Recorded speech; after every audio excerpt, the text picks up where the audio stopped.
The sun hammered down on Dusty Hollow like a blacksmith shaping hot iron against an anvil. It was 4 o'clock in the afternoon, and the heat did not merely exist, it possessed weight. It pressed against the wooden slats of the storefronts and settled heavily into the red dirt of Main Street, kicking up in choking clouds every time a horse trotted past. Eliza Hart shifted the weight of the water bucket to her left hand, the handle digging into her palm. She took a breath, grit coating her tongue, and prepared for the next step. Step with the left, smooth, strong. Drag with the right, short, sharp. Her hip dipped, her shoulder jerked to compensate, and the water in the bucket sloshed, splashing onto the hem of her calico dress. The dust on the fabric turned instantly to red mud. From the shaded porch of the Silver Dollar Saloon, the sound of a banjo plucked lazily at the thick air. A group of cattle hands lounged there, their hats pulled low. They stopped talking as she passed. Eliza did not look at them, but she felt their eyes. She knew exactly what they saw. They did not see a woman of 24 years with eyes the color of hickory nuts and a mind that had once devoured Shakespeare and Plato. They saw the rhythm, the dip, the hitch. They saw the defect. Afternoon. "Miss Eliza," one of them called out. It was a polite greeting, wrapped in pity so thick it tasted like spoiled milk. "Good afternoon, Mr. Taggart," she replied, keeping her chin level with the horizon. She did not stop. If she stopped, starting again would be harder. The pain in her right leg was a dull, rusted wire running from her ankle to her hip, a sensation she had lived with for 8 years. 8 years since the world had ended and begun again. It had happened in Pennsylvania, in a green pasture that seemed a lifetime away from this red hell. She had been 16. Luke, her brother, had been 10. The horse was a spooked stallion, rearing up with hooves flashing like iron hammers. Luke had frozen in the shadow of the beast. Eliza had not. She had moved with the grace she used to possess, a fluid launch of her body to shove her brother to safety. She had saved the boy. She had not saved herself. The bone had snapped with a sound like a pistol shot. The doctor in that small town had been drunk or incompetent, or perhaps just indifferent to the agony of a girl. He had set the bone crooked. It healed that way, knitting together into a twisted map of failure. The school board had told her, with grave faces, that a teacher must command respect, and a woman who hobbled distracted the children. They said it was for her own good, so they moved west. Everyone moved west when they had something to hide or something to lose. She and Luke had come to the Texas territory, to this edge of the map called Dusty Hollow. Eliza reached the back entrance of Mrs. Gable's boarding house. She set the bucket down and leaned against the doorframe, exhaling a shuddering breath. She wiped the sweat from her forehead with the back of her wrist. She was a seamstress by trade, a maid by necessity, and a burden by reputation. "Eliza, is that you, Mrs.?" Gable's voice came from the kitchen. "Yes, ma'am. I have the water. Hurry and wash up. Child, Thomas is coming at 6 o'clock. You cannot go to the Briggs estate looking like a field hand." Eliza looked down at her dusty boots. One sole was built up an inch higher than the other, a clumsy attempt by the local cobbler to even out her gait. It helped, but not enough. "I will be ready," Eliza whispered to the empty yard. The dining room of the Harlan Briggs estate was a fortress against the wildness outside. Thick velvet curtains held back the night, and crystal oil lamps cast a golden, unwavering light over the table. The air smelled of roast beef, cigar smoke, and money. Eliza sat at the center of the long table, her hands folded demurely in her lap. She was wearing her best dress, a navy blue silk she had remade from an old gown of her mother's. She had sewn extra pleats into the skirt on the right side to obscure the line of her hip when she sat. Beside her sat Thomas Avery. He was 30 years old, with hair the color of wheat and a smile that had charmed half the unmarried women in the county. He was Harlan Briggs's adopted son and business partner. He was safe, he was respectable, and for reasons Eliza still struggled to parse, he had chosen her. "The expansion is inevitable," Harlan Briggs declared from the head of the table. He was a massive man, built like a bull, with a neck that spilled over his starch-stiffened collar. He sliced his meat with violent precision. "The Union Pacific investors are watching us. If we can secure the northern pass, Dusty Hollow becomes the hub for 300 miles. 300 miles of commerce," Thomas echoed, raising his wine glass. He looked at Eliza, his eyes crinkling. "Imagine that. Eliza, civilization, right here at our doorstep." Eliza forced a smile. Her leg was throbbing beneath the table, a rhythmic ache that synced with her heartbeat. "It sounds very ambitious, Mr. Briggs." "It is not ambition, my dear. It is destiny." Briggs grunted. He chewed heavily. "But destiny has obstacles. The surveys show the only viable grade for the track runs straight through the Red Rock Canyons." Eliza stiffened. "The Red Rock Canyons, but that is where the Comanche winter camps are. The treaties designate that land as hunting grounds." The table went silent. The other guests, the banker, the mayor, and Captain Reynolds from the nearby fort, looked at her with mild surprise. Women in Dusty Hollow were expected to discuss recipes and church socials, not treaties and geography. Briggs wiped his mouth with a linen napkin. His eyes were cold chips of flint. "Treaties are written in ink, Miss Hart.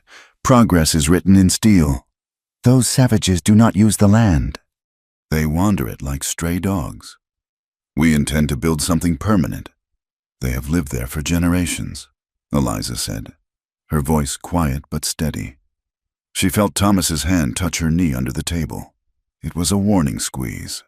"I read in the Gazette that the government promised—" "The government is in Washington."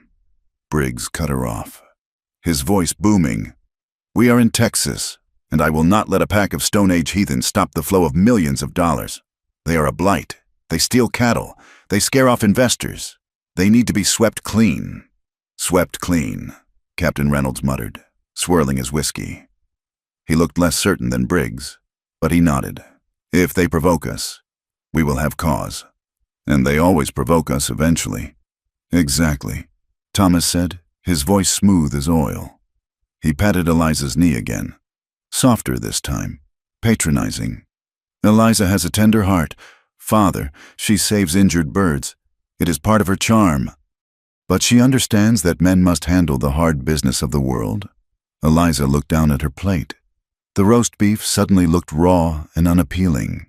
She wanted to say that the Comanche were people, fathers and mothers and children, not birds to be pitied or dogs to be shot.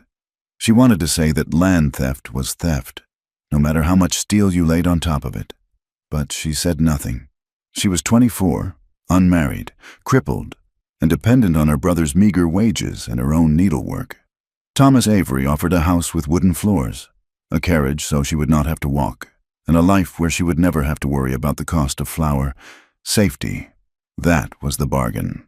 She swallowed her words along with a sip of bitter wine. "To the railroad," the banker toasted.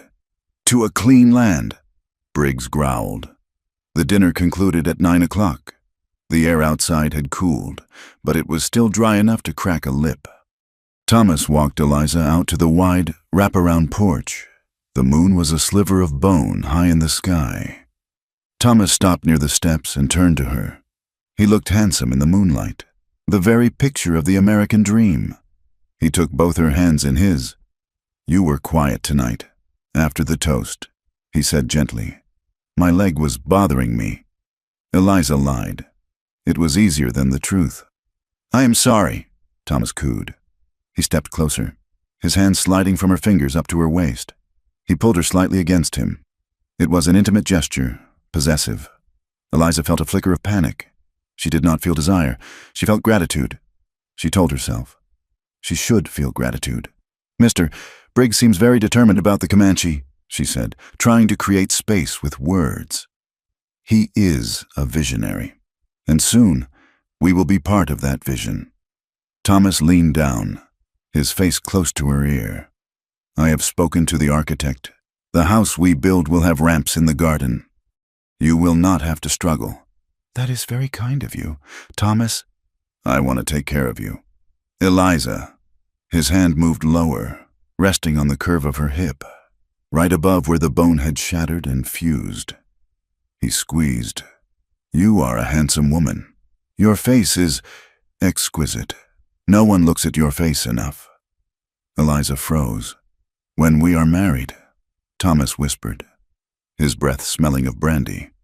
We will have fine dresses made for you, long hems. If you learn to move slowly, if you hold my arm just so, no one will even notice the sway. You will look perfect. He pulled back to look her in the eyes. He was smiling, but his eyes were calculating. He was inspecting a purchase, looking for ways to hide the scratch on the finish. Just remember, he said, his voice dropping to a murmur. Walk beautifully beside me. That is all I ask. Be an ornament that does not break. He kissed her on the cheek. It was wet and brief. Good night, Eliza. Good night, Thomas. She walked down the stairs, gripping the railing until her knuckles turned white. Each step down was a jolt of pain, but the pain in her leg was nothing compared to the cold stone that had just settled in her stomach. He did not want a wife. He wanted a doll that he could prop up in the corner. He wanted to fix her, hide her, erase the part of her that was broken, which meant erasing the part of her that had survived. The walk back to the boarding house was half a mile. Eliza refused to take the carriage. She needed the pain. She needed the rhythm. Step, drag, wince. The town was quieter now. The saloon was still humming, but the respectable folk were in bed. Eliza walked past the darkened storefronts, her shadow stretching long and distorted against the dust. She reached the edge of town, where the buildings gave way to open scrubland. She stopped. To the north, the hills rose up like the spines of sleeping dragons. They were dark, jagged, and terrifying. That was where the Comanche were. That was the land Briggs wanted to conquer, far up in the foothills, miles away.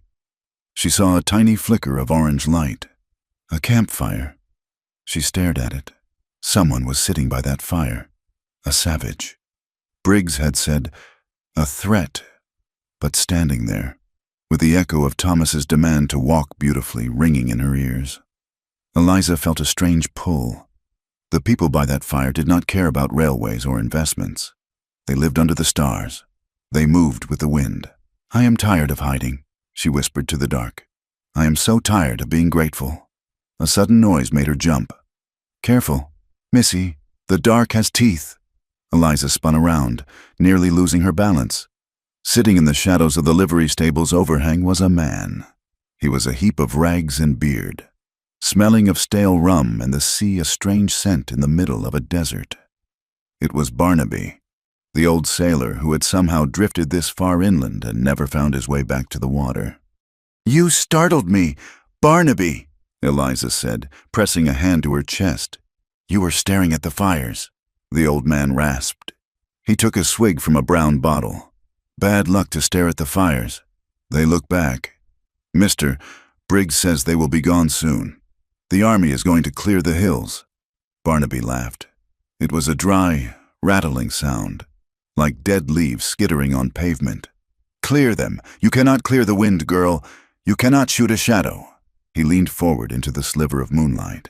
His eyes were milky with cataracts, but they seemed to see right through her. They talk about the Comanche like they are wolves, Eliza said. Some are, Barnaby whispered. He lowered his voice, as if the air itself might be listening. They say there is one up there, a ghost walker. They call him Wolf Shadow. Eliza shivered, though the night was warm. A chief, a warrior, but more than that, I heard the trappers talk. They say he was a man once, who believed in the white man's paper and the white man's God. But the paper lied, and the God was deaf.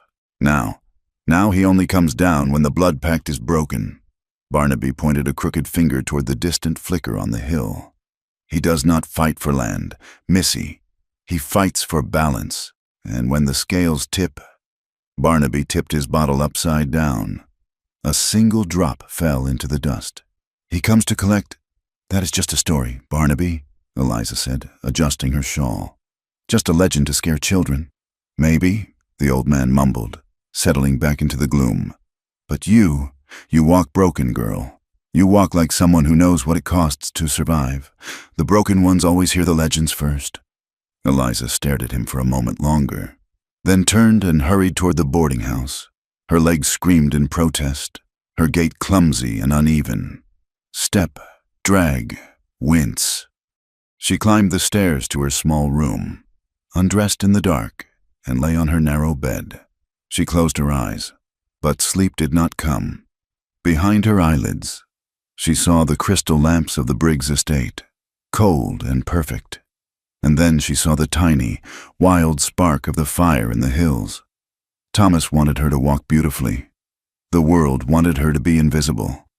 Eliza Hart lay in the dark and listened to the wind howling down from the north, wondering if the wolf shadow was listening too. 3 days after the dinner at the Briggs estate, the wagon wheels groaned over the hard-packed earth of the trail, a sound like the complaining of old men. Eliza Hart sat on the wooden bench seat of the supply wagon, her spine stiff against the jolting impact of every rut and stone. The heat was a physical weight, pressing the air out of her lungs, but the landscape around her was vast enough to swallow her discomfort whole. Thomas and Harlan Briggs had insisted on this journey. They called it an act of charity and integration. The army outpost near the edge of the Comanche territory needed uniforms mended and new linens sewn.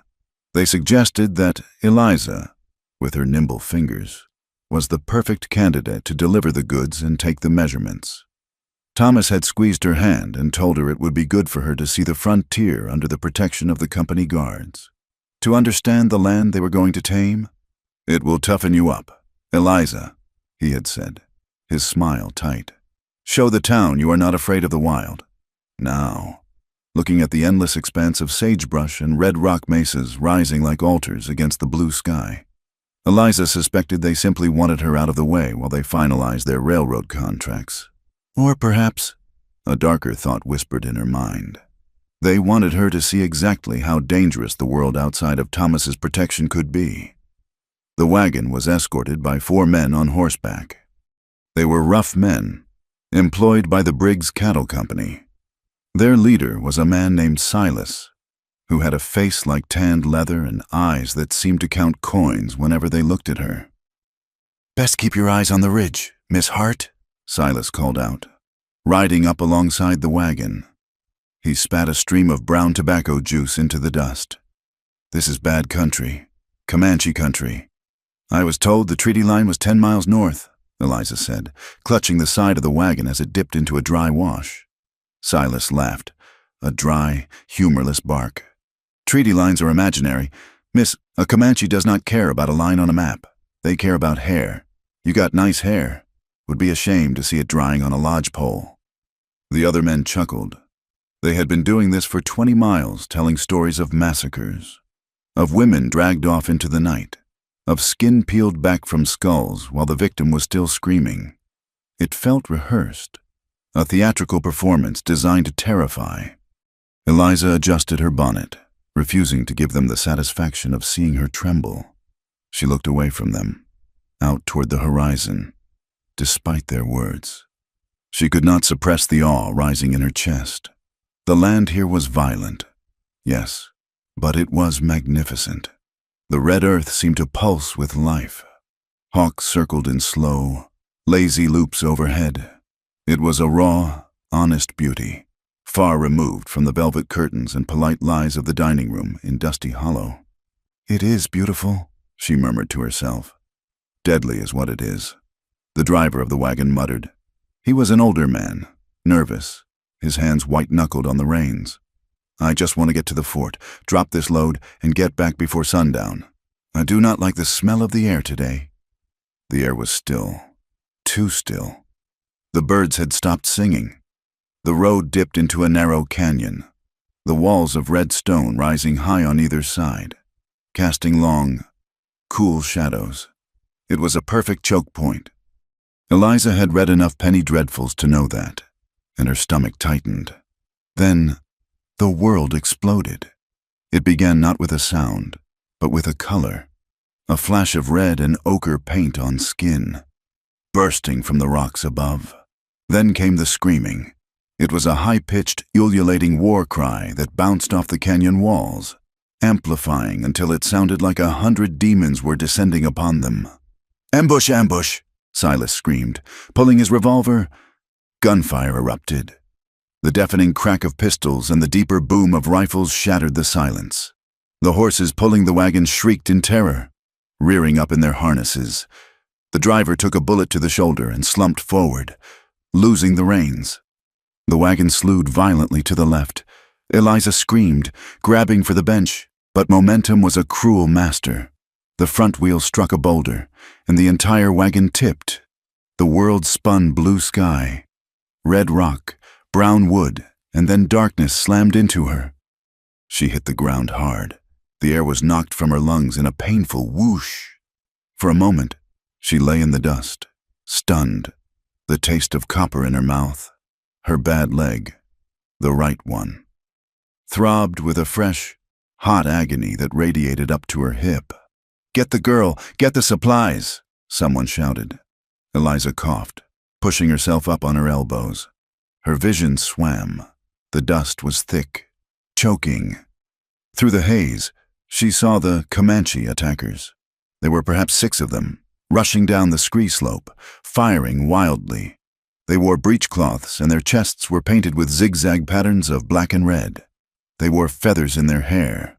But as Eliza dragged herself toward the cover of the overturned wagon, her eyes sharpened by fear caught a detail that made no sense. One of the attackers, a man screaming like a banshee, jumped over a fallen log near her. He landed heavily, on his feet.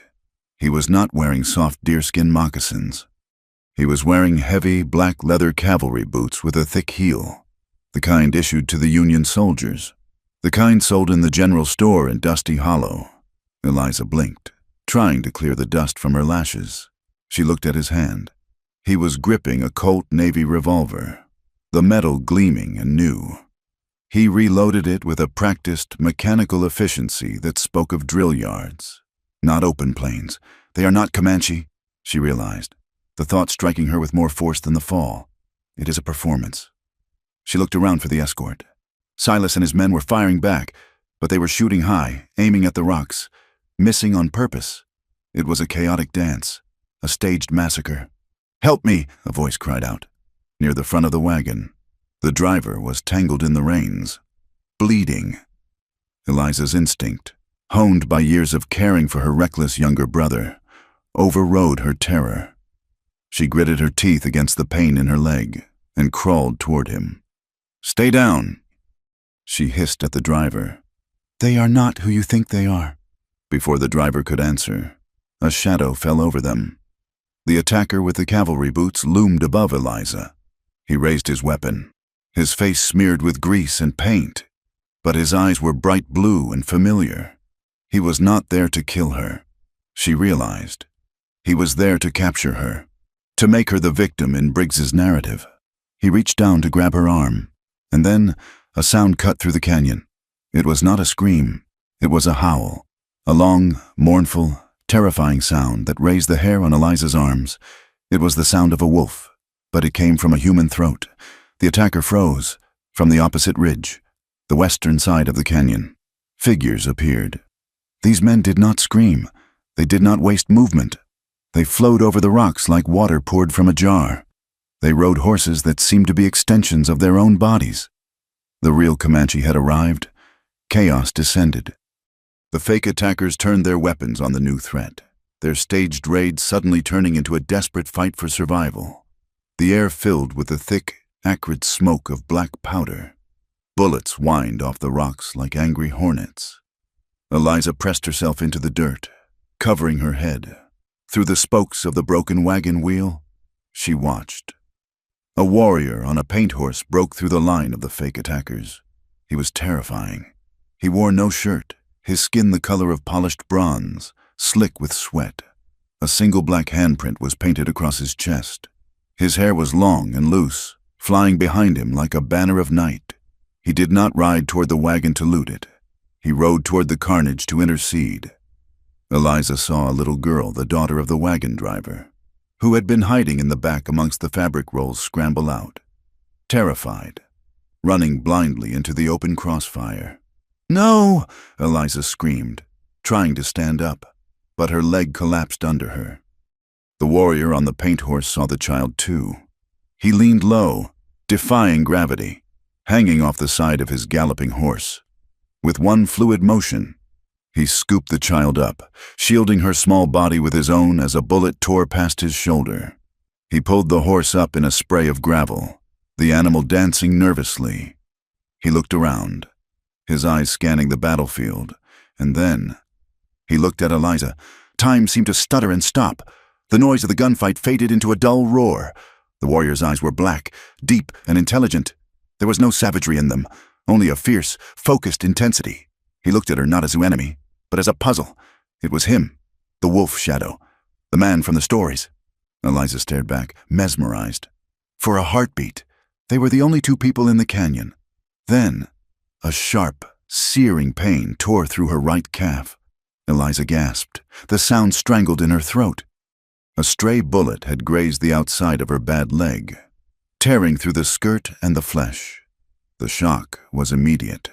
Her vision narrowed to a tunnel of gray light. She slumped forward, her face pressing into the red dust. "I am going to die here," she thought, a detached, calm realization. "I am going to die in the dirt, and Thomas will use my name to build his railroad." Consciousness began to slip away, like water draining from a basin. She felt the vibrations of hooves hitting the ground near her head. A hand, rough and calloused but surprisingly gentle, gripped her shoulder. She was hauled upward, the movement jarring her injured legs so badly she cried out. "Do not sleep," a voice commanded.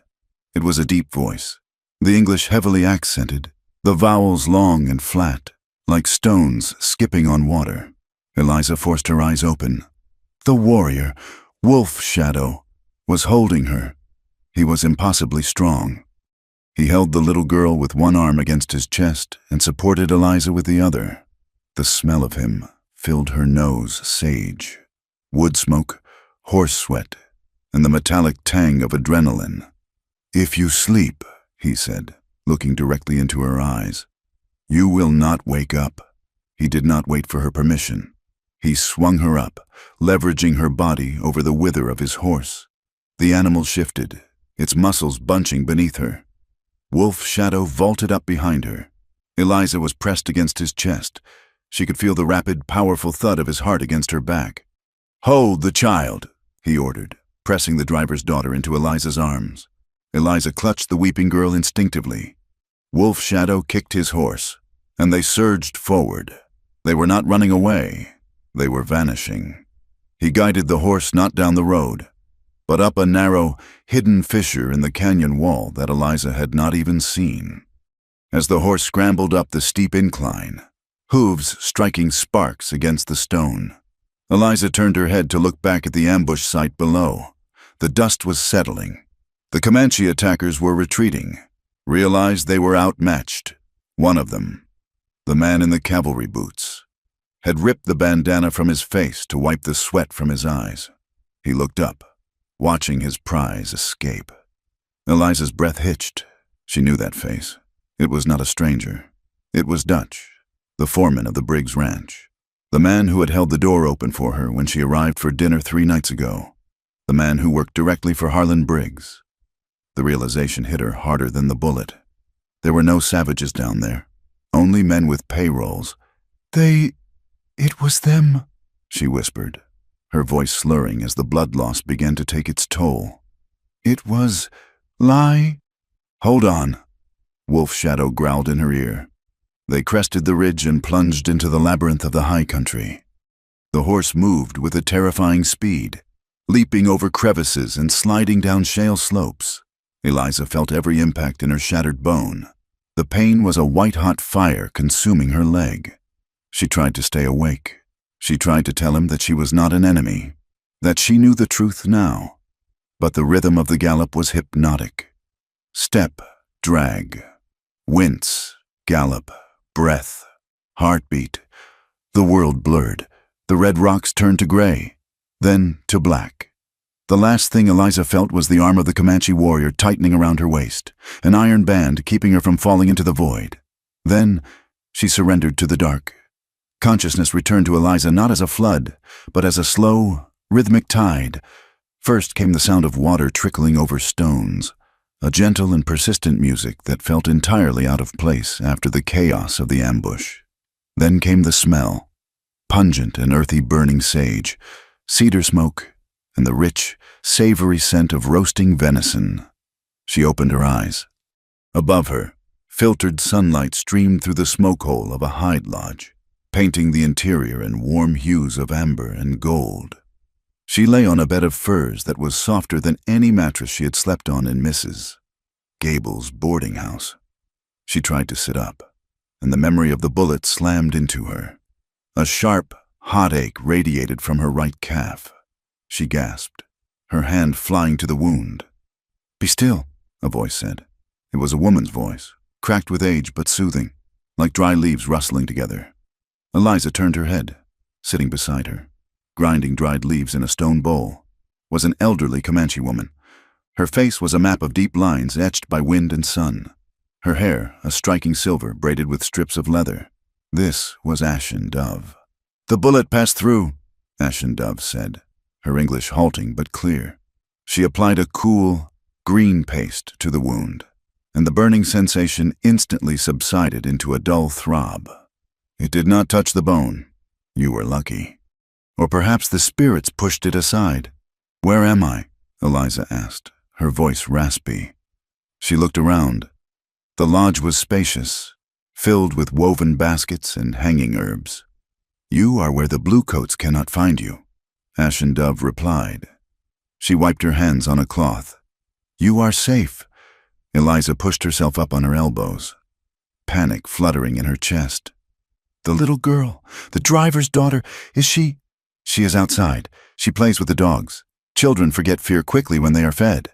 Eliza sank back, relief washing over her, but then the reality of her situation set in.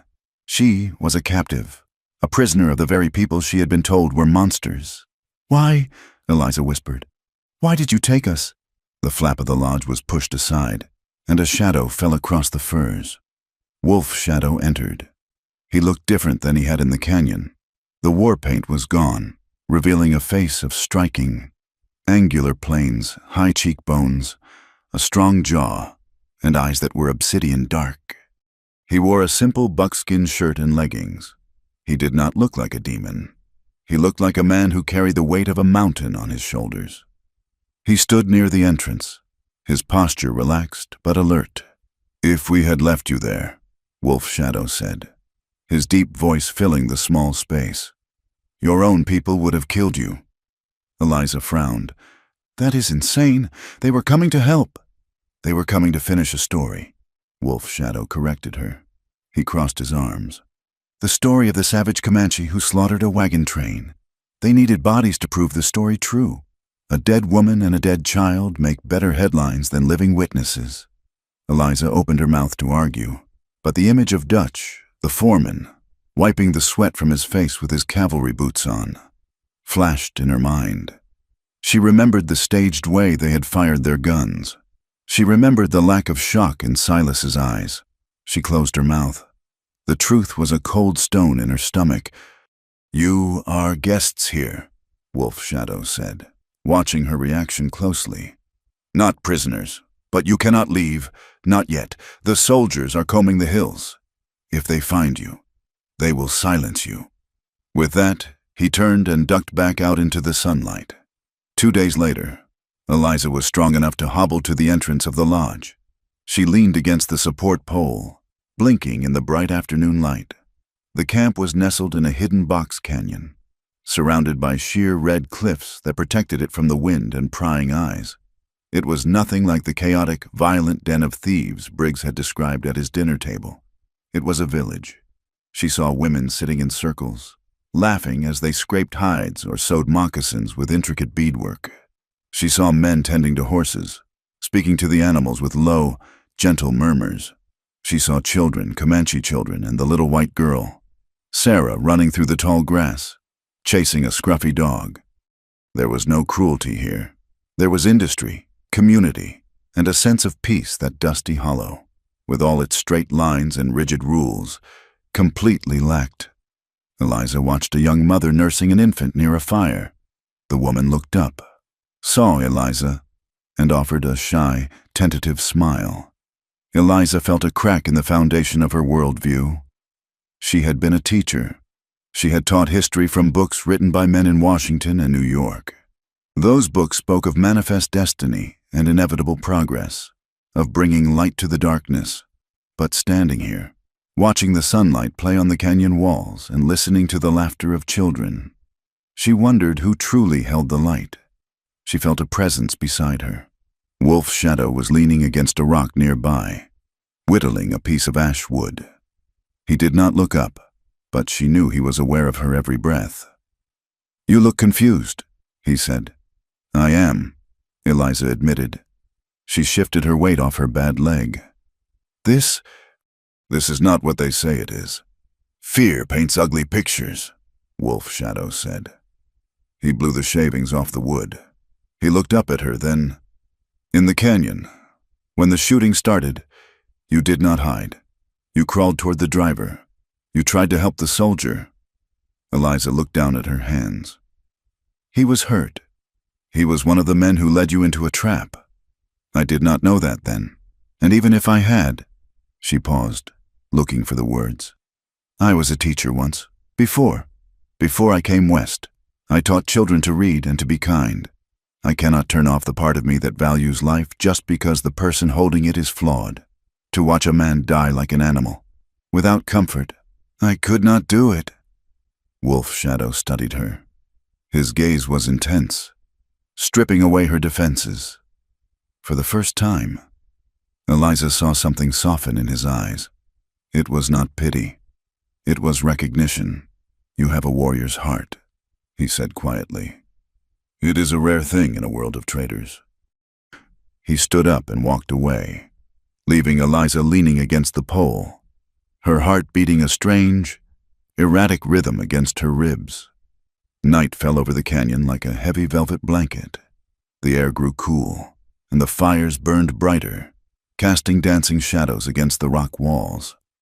Eliza sat by the fire outside Ashen Dove's lodge. The pain in her leg was worse at night. The muscles cramped, and the old break ached with a deep, bone-weary throbbing. She needed to move. If she did not move, the joint would seize up, and she would be unable to walk in the morning. She grabbed the sturdy branch Ashen Dove had given her to use as a cane. Gritting her teeth, she pushed herself upright. She began to pace the perimeter of the firelight. Step, drag, wince. It was an ugly rhythm. In the flickering light, her shadow stretched out long and distorted, emphasizing the lurch of her hip, the heavy dragging of her right foot. She felt exposed. In the town, she wore long skirts with extra pleats to hide the defect. Here, her dress was torn and dirty, and there was nowhere to hide. She felt eyes on her. Wolf Shadow was sitting on a log on the other side of the fire, repairing a bridle. He was watching her, not with the leering curiosity of the men in the saloon, nor with the cold calculation of Thomas Avery. He was simply watching. Eliza stumbled.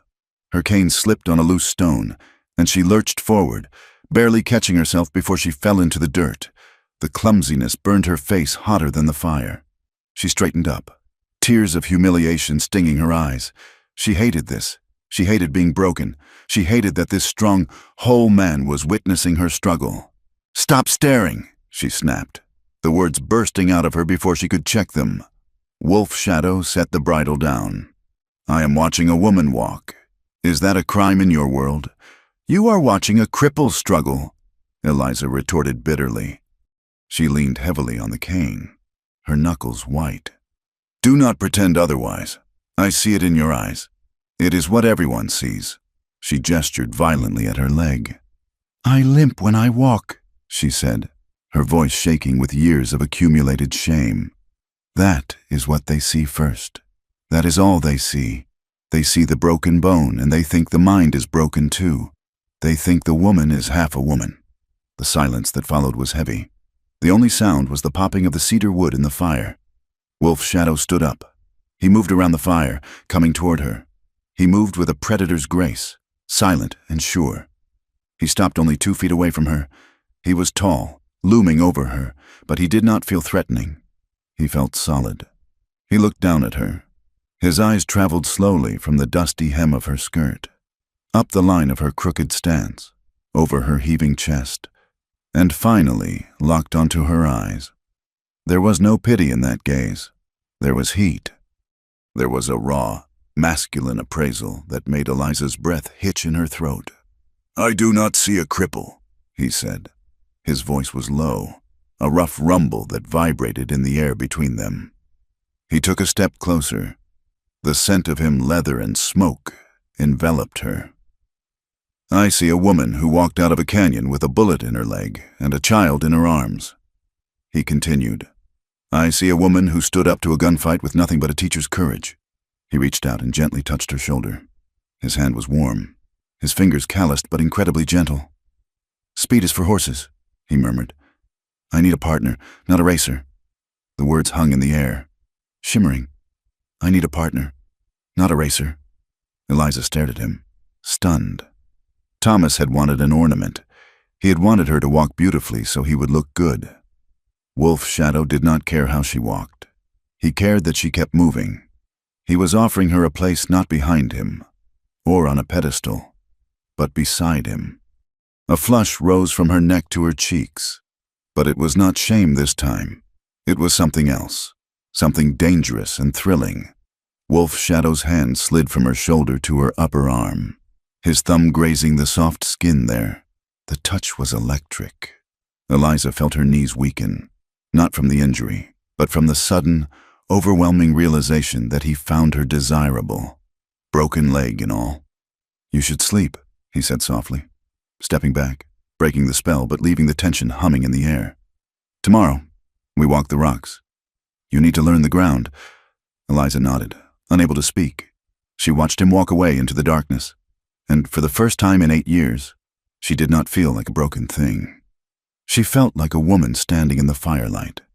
The next 3 days were a grueling education. True to his word, Wolf Shadow took Eliza out of the camp and into the rocky terrain of the Box Canyon. "The ground here is not flat like your town streets," he told her on the first morning. "It changes. You must listen to it with your feet." He did not coddle her. He did not carry her. He made her walk. But he was there, a constant, steady presence at her side. "Lean into the stone," he instructed as they navigated a field of loose scree. "Use your good leg to anchor. Let the other one follow the slide." Eliza struggled. She slipped. She swore unladylike words she had learned from her brother. But every time she faltered, Wolf Shadow was there. His hand would shoot out to steady her, gripping her waist firmly. It was a practical touch, necessary to keep her upright, but every contact sent a jolt through her. She became hyper-aware of his body, the shift of muscles under his buckskin shirt, the warmth of his breath when he leaned in to correct her posture. "Don't fight the imbalance," he murmured, standing directly behind her as she tried to step over a fallen log. He placed his hands on her hips, guiding her weight distribution. "Your body has a new center. Find it. Do not try to be who you were before the horse fell.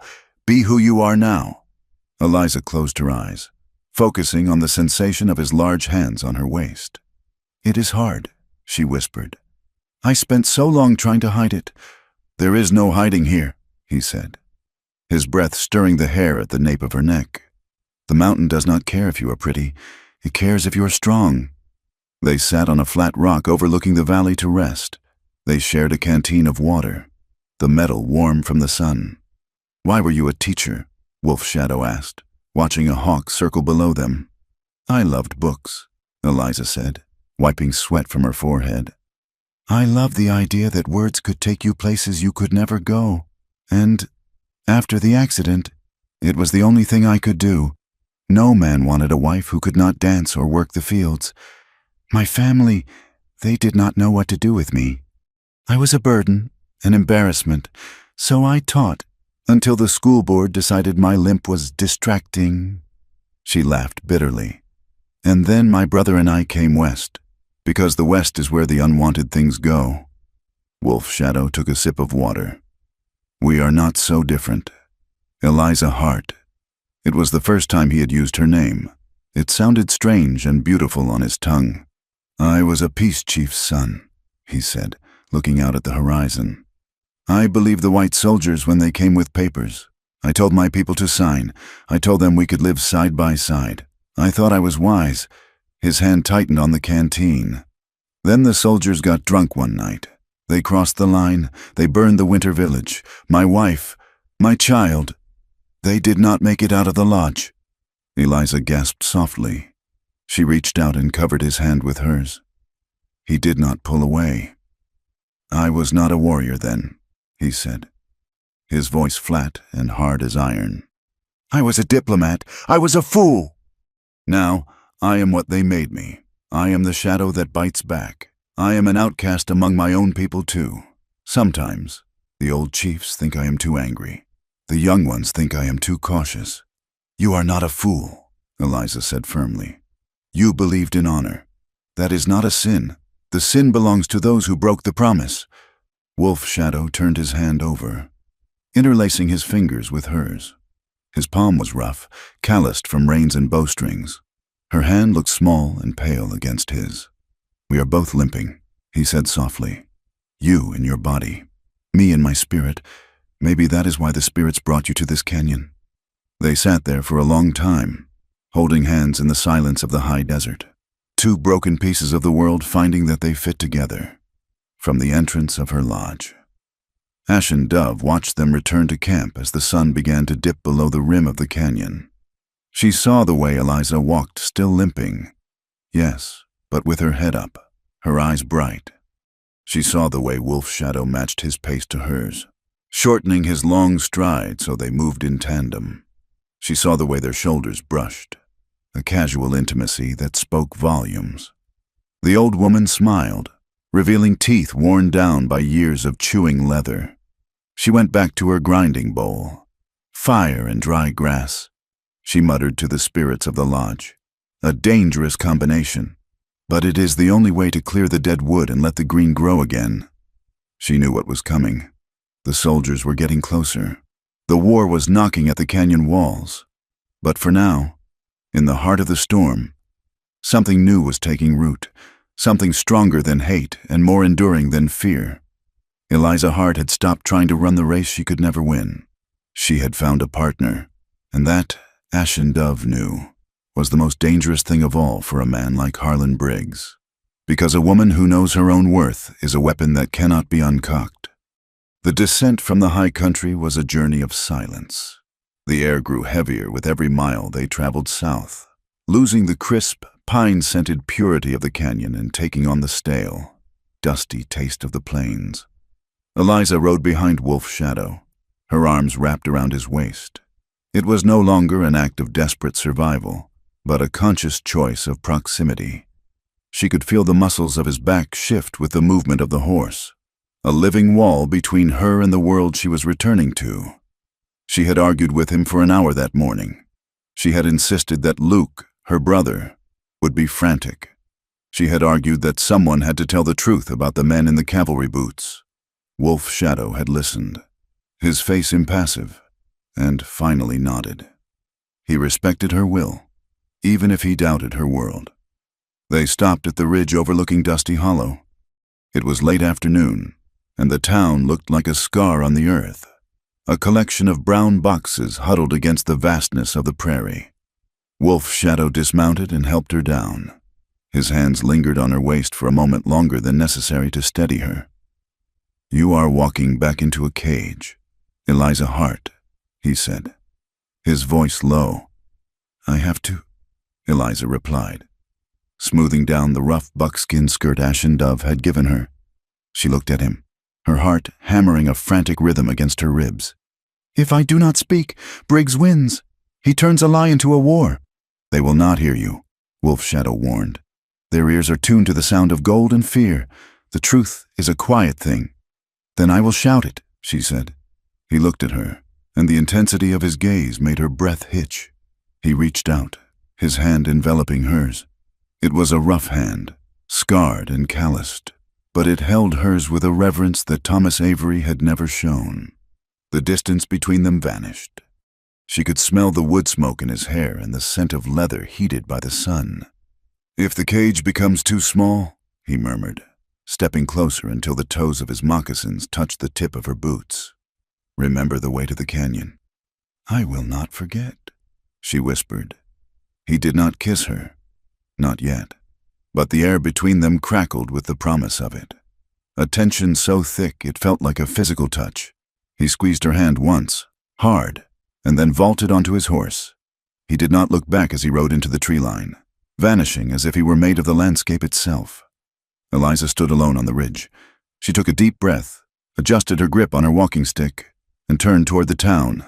Step, drag, wince. She walked into Dusty Hollow not as a victim, but as a woman carrying a storm. Her arrival on Main Street stopped the town cold. The blacksmith dropped his hammer. The piano in the saloon fell silent. A woman sweeping her porch froze, her broom suspended in midair. Eliza walked down the center of the street, the dust puffing around her uneven gait. She was sunburned. Her hair was a tangled braid over her shoulder, and she was wearing Comanche leathers instead of her blue silk. "Eliza!" The scream came from the general store. Luke, her brother, burst out the door, knocking over a barrel of apples. He ran to her, his face pale and streaked with tears. He nearly tackled her in a hug, sobbing into her shoulder. "I thought you were dead," he choked out. They said they found the wagon. They said everyone was dead." "I'm alive. Luke," she said, stroking his hair. "I am safe." A crowd began to gather. It was a circle of faces. She knew the baker, the sheriff, Mrs. Gable. But their expressions were not just relieved. They were hungry. They were looking at her clothes, at her wild hair, searching for signs of the horror they imagined she had endured. "Make way, make way." The crowd parted like the Red Sea, and Harlan Briggs strode through. He was flanked by Thomas Avery. Briggs looked shocking in his relief, a performance perfectly calibrated for the audience. "My dear girl," Briggs boomed, rushing forward but stopping just short of touching her, as if she were contagious. "A miracle we had given up hope. To think, snatched by those savages, dragged into their hell." He turned to the crowd, his voice dropping to a somber baritone. "We can only imagine the unspeakable things she has suffered, a white woman, alone among beasts." Thomas stood behind his father. His face was pale, his eyes wide. He looked at Eliza's buckskin skirt, then at her face. He did not look relieved. He looked horrified. "I was not snatched," Eliza said. Her voice was not loud, but it cut through the murmurs like a knife. She pulled away from Luke and stood straight, balancing her weight on her good leg. She looked directly at Briggs. "The Comanche saved me," she declared. A gasp rippled through the crowd. "Saved you?" Briggs laughed, a harsh, dismissive sound. "The sun has addled your wits. Child, we saw the wagon, arrows, war paint." "I saw the boots," Eliza said, raising her voice. "The men who attacked us wore paint, yes, but they also wore Union cavalry boots. They reloaded Navy revolvers with the speed of drilled soldiers.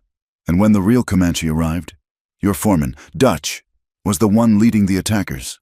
The silence that fell over Main Street was absolute. Briggs's face turned a dangerous shade of purple. "You are accusing a respected man of my company," Briggs growled, stepping closer, his bulk looming over her. "You are hysterical. It is well known that captives of the Comanche are broken, brainwashed. They feed you drugs. Do they not twist your mind to turn against your own kind?"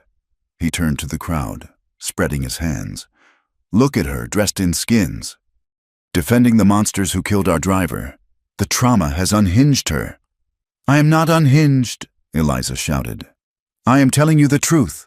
The Comanche protected me and the little girl. They did not harm us. Not once." "And where's the girl?" someone shouted from the back. "She is safe with them," Eliza said. "Because if she came back here, she would be a witness, just like me."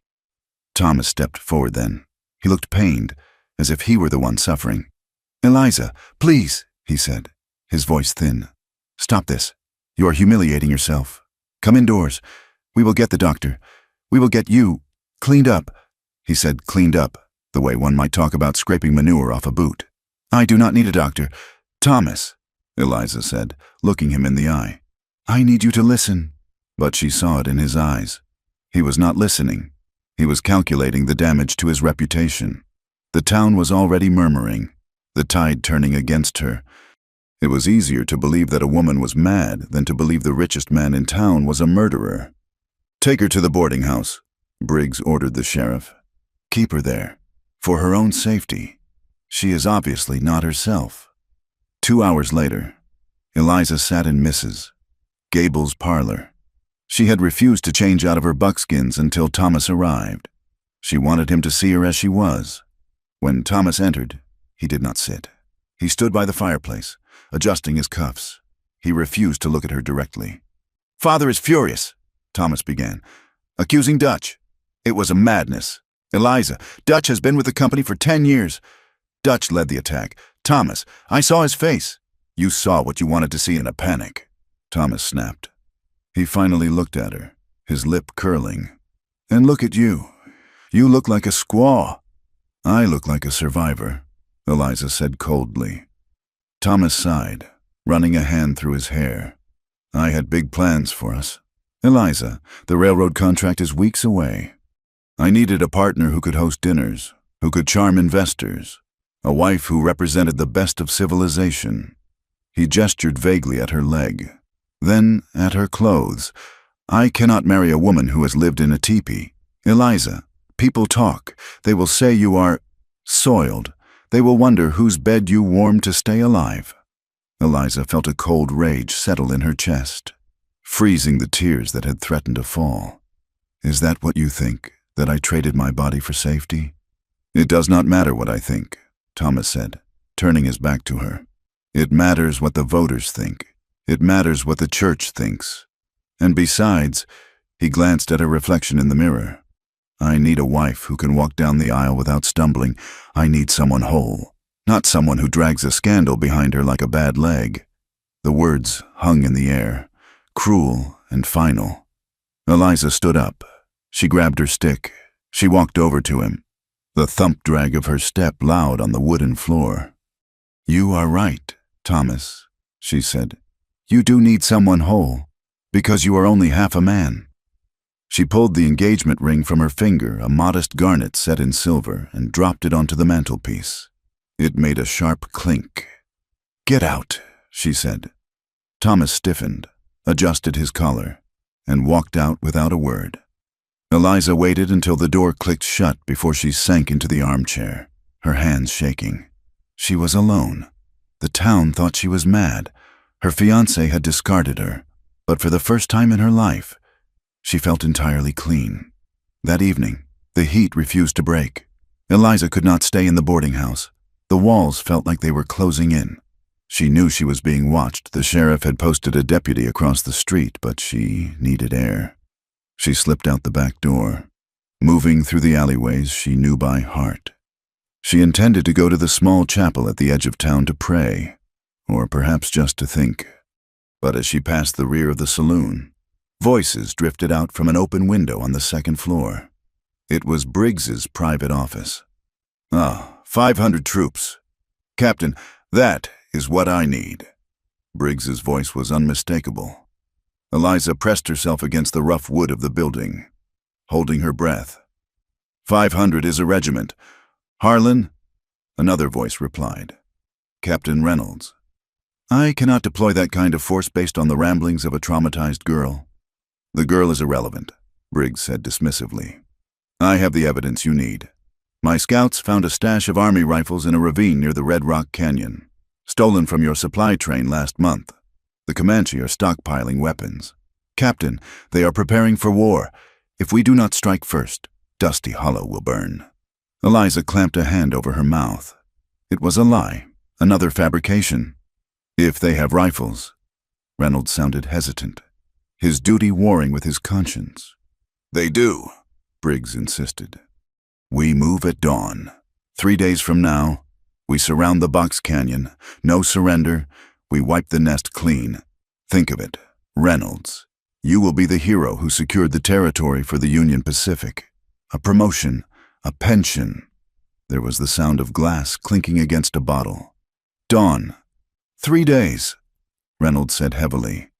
I will wire for the reinforcements from Fort Concho. Eliza's heart hammered so hard she thought they must hear it through the wall. A massacre.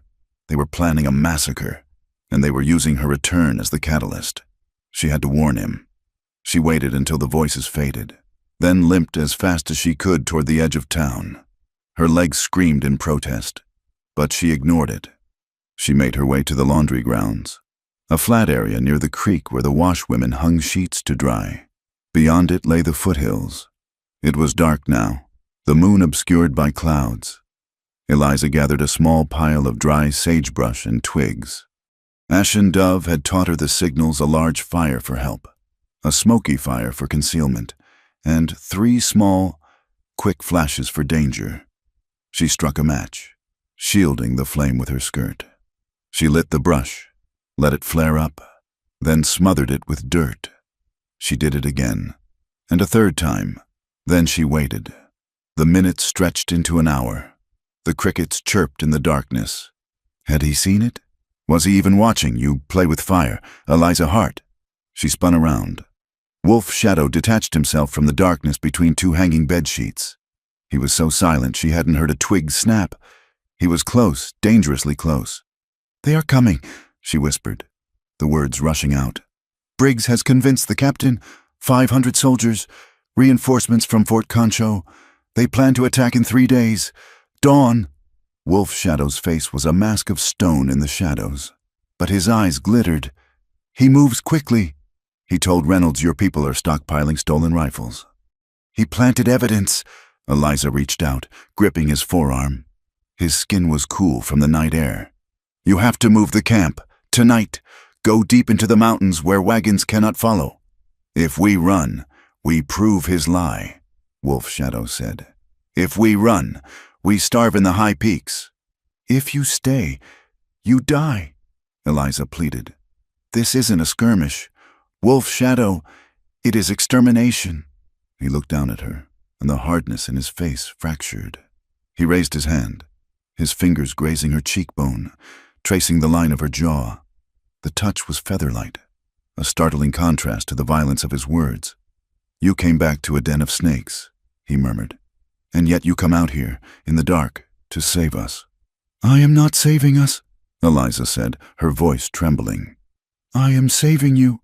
He stepped closer, closing the small gap between them. His body blocked out the wind. He was heat and solid earth. 3 days, he whispered. He leaned down. Eliza tilted her head back, her pulse racing in her throat. He did not kiss her mouth immediately. He pressed his lips to her forehead, a gesture of reverence that made her knees weak. Then, his mouth slid down her temple, over her cheekbone, finding the corner of her lips. When he finally kissed her, it was short, hard, and desperate. It tasted of danger. It was not a polite, wet peck like Thomas's. It was a claim. It was a promise made in the face of death.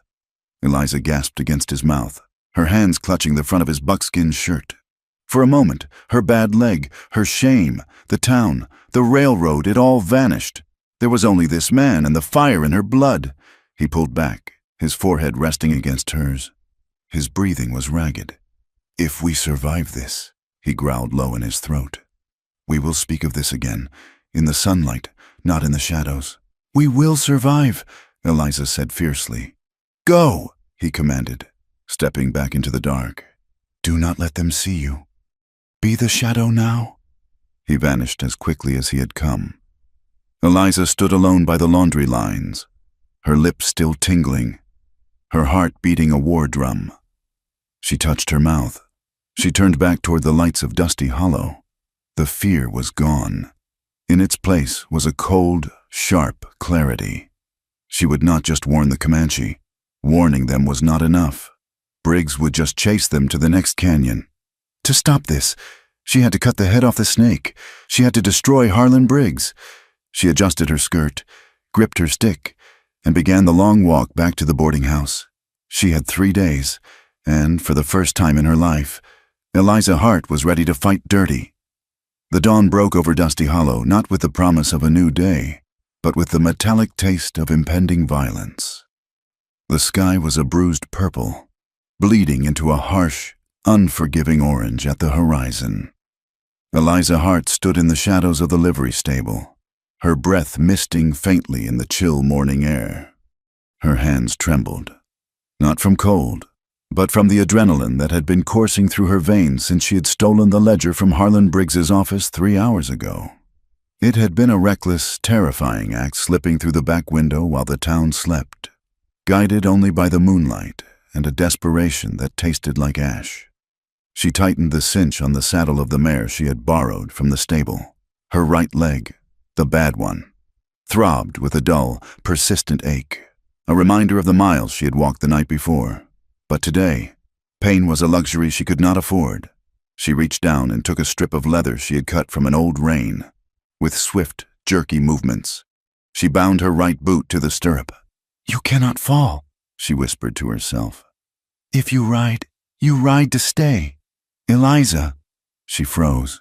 Stepping out from behind a stack of hay bales was Luke. Her brother looked younger than his 18 years in the dim light, his eyes wide and fearful, but his jaw was set with a stubbornness that mirrored her own. "Go back to bed, Luke," she hissed, checking the girth strap one last time. "I saw you leave the boarding house," Luke said, stepping closer. He saw the rifle scabbard attached to the saddle empty, for she had no weapon and the leather strap binding her foot. "You are going to the canyon. You are going to stop them. They are marching into a slaughter. Luke, Briggs convinced the captain. If you go, you will get killed." Luke's voice cracked. "Let me go. I can ride faster. I am not—" He stopped, his eyes darting to her leg. "You are not crippled," Eliza finished for him, her voice sharp. She grabbed his shoulders. "This is not a race. Luke, this is a witnessing. I have the proof." She patted the heavy leather-bound book tucked inside her saddlebag. "But I need you to stay here. If I do not come back, you take this story to the marshals in Austin. Do you understand?" Luke shook his head violently. "No, I am not staying behind while my sister rides into a war." Before she could argue, the sound of bugles cut through the air. The heavy, rhythmic thud of marching boots echoed from Main Street. Captain Reynolds was moving out. "It is starting," Eliza said. She hauled herself up onto the horse, grimacing as her bad leg took the weight before settling into the saddle. "Stay safe, Luke!" She kicked the mare's flanks and galloped out the back exit, skirting the edge of town to get ahead of the column. She did not look back. If she had, she would have seen Luke running for his own horse, tears streaming down his face, refusing to be left behind again. The Red Rock Canyon was a cathedral of stone, towering and silent, but today, the silence was about to be shattered. Harlan Briggs sat atop his massive bay gelding, looking at the canyon entrance with the hunger of a wolf staring at a trapped lamb. Beside him, Captain Reynolds looked less eager. The captain's uniform was impeccable, but his face was gray. Behind them, 50 soldiers stood in formation, rifles at the ready. Further back, a mob of men from Dusty Hollow hired guns. Cattle hands and frightened citizens waited with a chaotic mix of shotguns and pistols. They had come to see a show. Briggs had promised them justice. He had promised them that the Comanche threat would be ended before lunch. "They are digging in," Briggs said, pointing his riding crop toward the narrow mouth of the canyon. "See, they refuse to surrender." Reynolds squinted against the rising sun. "I see 5 men, Mr. Briggs, standing in the open.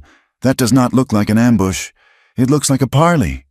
Wolf Shadow stood at the forefront of the small group of Comanche warriors. He had sent the women, children, and elders deep into the labyrinth of the upper cliffs during the night, just as Eliza had begged him to. He had stayed behind with only 4 of his best men to hold the entrance. To buy time, he wore no war paint today. He stood tall, his arms crossed over his chest, a rifle held loosely in one hand, barrel pointing at the ground. He looked like a king standing before a pack of scavenging dogs. We have no quarrel with the army. Wolf Shadow's voice carried across the distance, deep and resonant. We are on our treaty land. You are on company land, Briggs shouted back, his face flushing red. And you are hoarding stolen weapons. Surrender them, or we will take them from your cold, dead hands. We have no stolen weapons, Wolf Shadow replied calm. Only the ones we bought to protect our families from your hired killers. Lies. Briggs turned to Reynolds. You hear him. Captain, he denies it. He mocks the authority of the United States. Order the fire. Sweep them out. Reynolds hesitated. He looked at the 5 men standing against 50. I need to see the weapons. Briggs, I cannot order a volley on 5 men standing under a flag of truce without proof. The proof is in their blood, Briggs snarled. He looked over his shoulder at Dutch, his foreman, who was positioned behind a rock with a long-range Sharps rifle. Briggs gave a subtle nod. The tension stretched tight as a bowstring. A hawk screeched high above, and then the thunder of hooves broke the standoff. Stop in the name of God! Stop!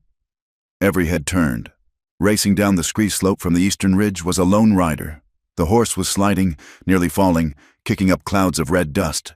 The rider was a woman, her hair flying loose, her dress hiked up to reveal buckskin leggings. It is the Heart Girl, a soldier muttered. Eliza pulled on the reins with all her strength, forcing the mare to skid to a halt directly between the line of soldiers and the Comanche warriors. The horse danced nervously, terrified by the smell of gun oil and fear. Eliza gasped for breath, her chest heaving. Her leg, tied to the stirrup, felt like it was on fire, the bones screaming from the abuse of the ride. But she sat straight. She looked from Reynolds to Briggs. "Do not fire," she shouted, her voice raw. "There are no stolen rifles. It is a lie." Eliza, Thomas Avery, who had been hiding near the rear of the civilian mob, stepped forward. "Get out of the way! You are mad!" Briggs spurred his horse forward, his face twisting into a mask of rage. "She is bewitched!" he bellowed, his voice echoing off the canyon walls. "Look at her, dressed like a savage. The Stockholm Syndrome has rotted her brain. She is protecting her lovers. Get her out of there." "I am protecting the truth," Eliza screamed back. She fumbled with her saddlebag, her fingers shaking, and pulled out the heavy black ledger. She held it up high, like a shield. "I have the payroll. Captain Reynolds," she shouted, turning the book toward the officer. "Here, look at the dates. The attack on the supply wagon. Briggs paid Dutch and 3 other men a bonus of $50 each on the very next day. It is listed as special services." She reached into her bodice and pulled out a handful of crumpled letters. And here, letters to the surveyor in St. Louis. Briggs promised the land was clear of hostiles 2 months ago. He needed an Indian war to void the treaty so he could lay his track. He hired men to dress as Comanche and raid the outlying farms. A murmur rippled through the soldiers. Captain Reynolds stared at the book in her hand. His face hardened. "Bring that to me, Miss Hart." Reynolds ordered. "Do not listen to her," Briggs roared. Panic was starting to crack his voice. "She is a hysterical cripple. She stole my private property. She is lying to save that animal behind her." Briggs pointed a shaking finger at Wolf Shadow. Eliza turned her horse to face the soldiers, exposing her back to Wolf Shadow. She trusted him. She did not trust the man who had sat at a dinner table and planned a genocide over roast beef. "I saw the boots," Eliza shouted to the soldiers.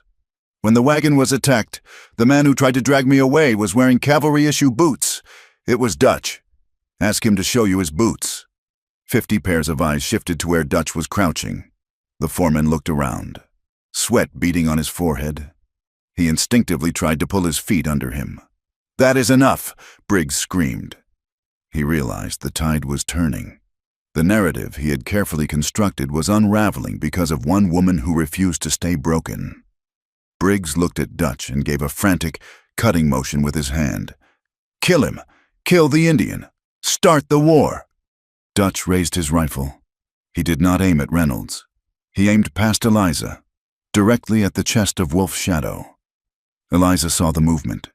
She saw the sun glint off the barrel. She saw the tightening of Dutch's finger. She did not think. She did not calculate.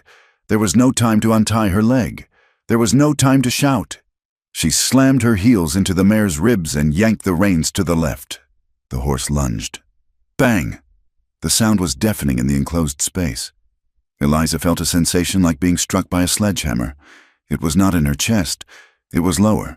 Her left leg, her good leg, exploded in a spray of red mist. The impact threw her sideways. If her right foot had not been tied to the stirrup, she would have flown off. Instead, she hung off the side of the panic-stricken horse, screaming in agony as the animal reared. "Eliza!" The scream came from two throats at once, Luke, who had just arrived at the ridge, and Wolf Shadow. Wolf Shadow moved faster than thought. He raised his rifle. He had a clear shot at Briggs. He could end the man who had hunted his people. He could take his revenge for the winter village, for his wife, for the years of hunger. The rage in his blood demanded it. But then he saw Eliza. She was dangling from the saddle, blood pouring from her thigh, her face white with shock. The soldiers were raising their rifles, panic taking over. If Wolf Shadow fired now, the soldiers would return fire. A barrage of 50 rifles would tear through the air. Eliza was in the crossfire. Wolf Shadow looked at Briggs, the architect of his pain. Then he looked at Eliza, the woman who had ridden into hell for him. "I need a partner, not a racer." He lowered his rifle. "Hold fire!" Wolf Shadow roared in Comanche. Then, in English, "Do not shoot." He dropped his weapon to the dirt and raised his empty hands, stepping out fully into the open, making himself a target to draw the soldiers' eyes away from the woman on the horse. The soldiers, seeing the savage drop his gun despite being under attack, froze. Their fingers hovered on the triggers. "Cease fire!" Captain Reynolds bellowed, breaking the spell. "Damn it! Hold your fire!" The captain spurred his horse forward, placing himself between his men and Dutch. He drew his saber. "Arrest that man!" Reynolds shouted, pointing at Dutch. "And arrest Harlan Briggs." "You cannot do this!" Briggs shrieked, his horse spinning as two sergeants grabbed his reins. "I own this town, I own you. You are under arrest for conspiracy to commit murder and incitement of war," Reynolds said, his voice cold as ice. He looked down at the ledger that had fallen from Eliza's hand into the dust. "And I suspect this book will tell me exactly how much you thought I was worth." Dutch tried to run, scrambling up the rocks, but a volley of warning shots from the soldiers pinned him down. He threw his rifle away, surrendering. The battle was over before it had begun. But the cost was paid in blood. Wolf Shadow did not wait for permission. He ran across the open ground. He reached Eliza just as her grip on the saddle horn failed. He caught her. He cut the leather strap binding her right foot with his knife and pulled her free from the horse. He sank to his knees in the dust, cradling her against his chest. "Eliza!" he choked out. She was conscious, but her eyes were glassy. The bullet had passed through the meat of her left thigh. It was a clean shot, missing the artery, but the blood was bright and hot. Eliza gasped, her teeth chattering. I stood up." "You did," Wolf Shadow whispered fiercely. He pressed his hand over the wound, applying pressure. "You stood taller than any of them." She looked up at him, her vision swimming. "My good leg," she murmured, a faint, hysterical laugh bubbling up in her chest.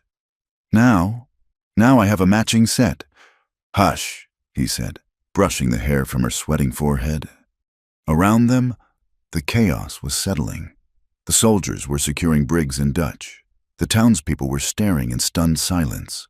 Luke was running down the slope, sliding and falling in his haste to reach his sister.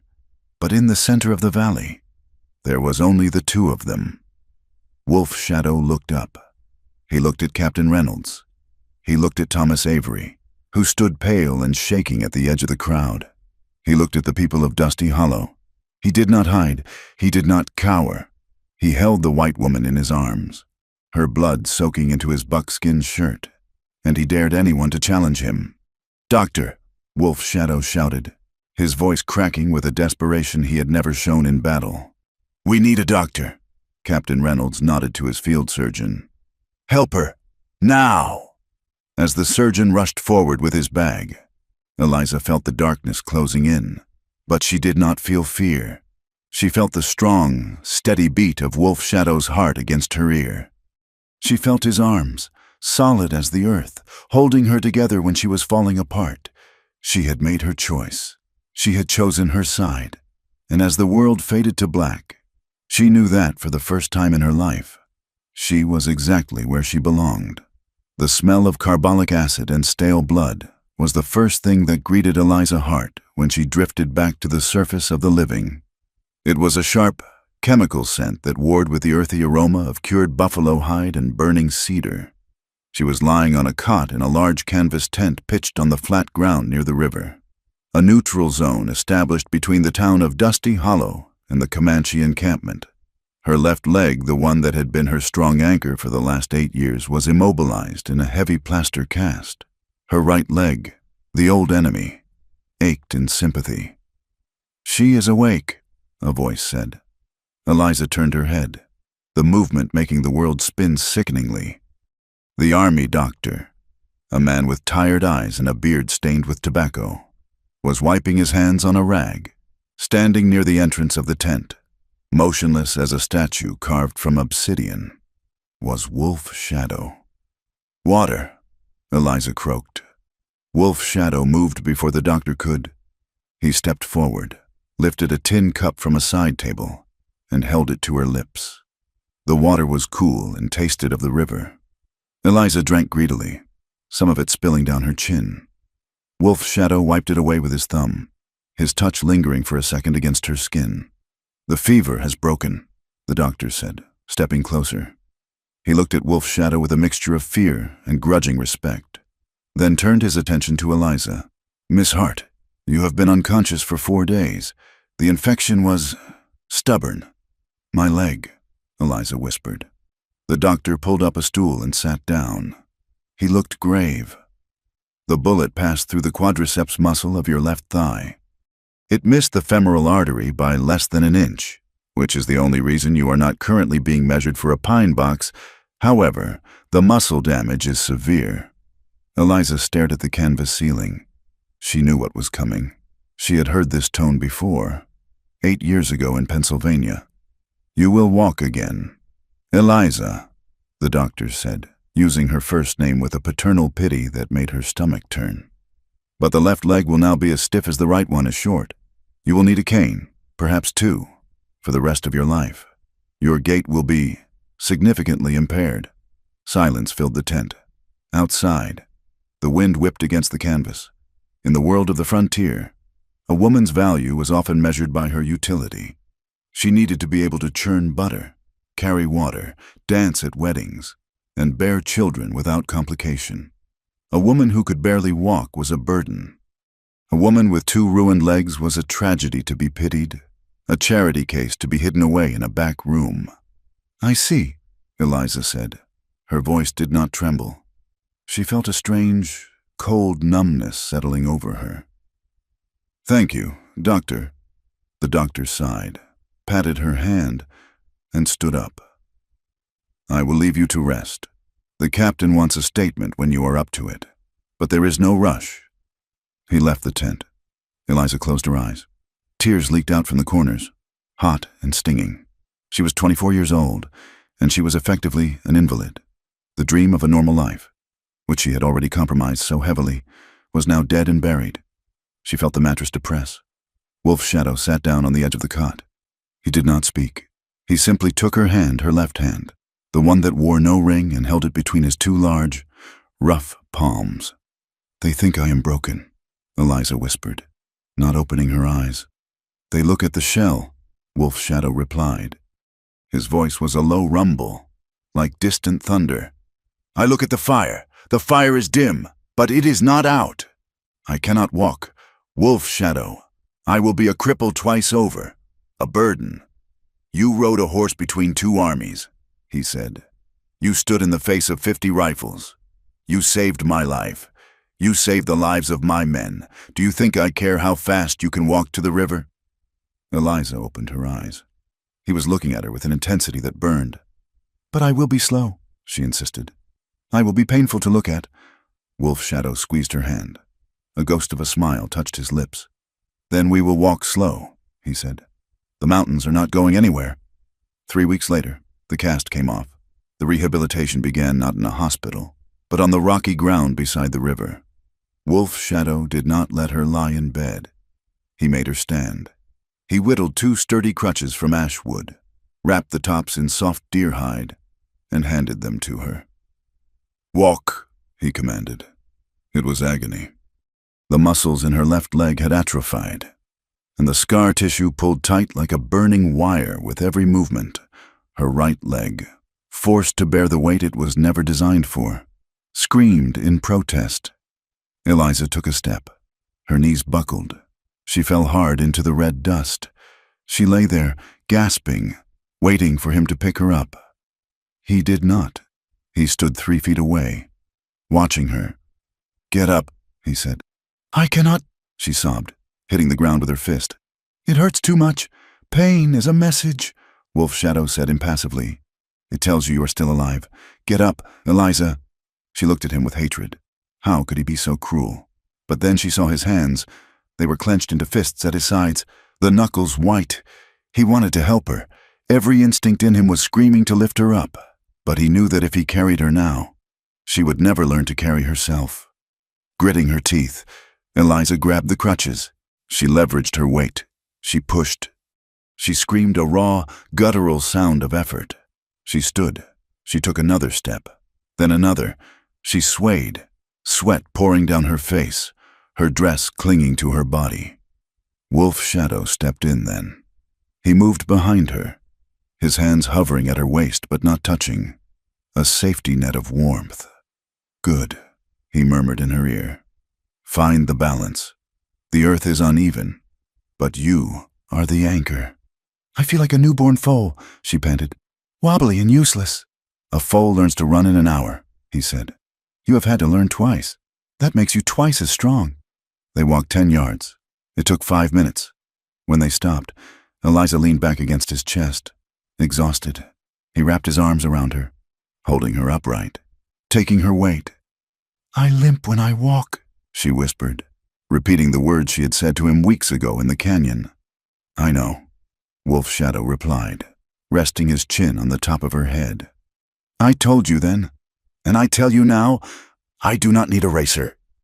I need a partner who will finish the journey, even if it takes until the stars die."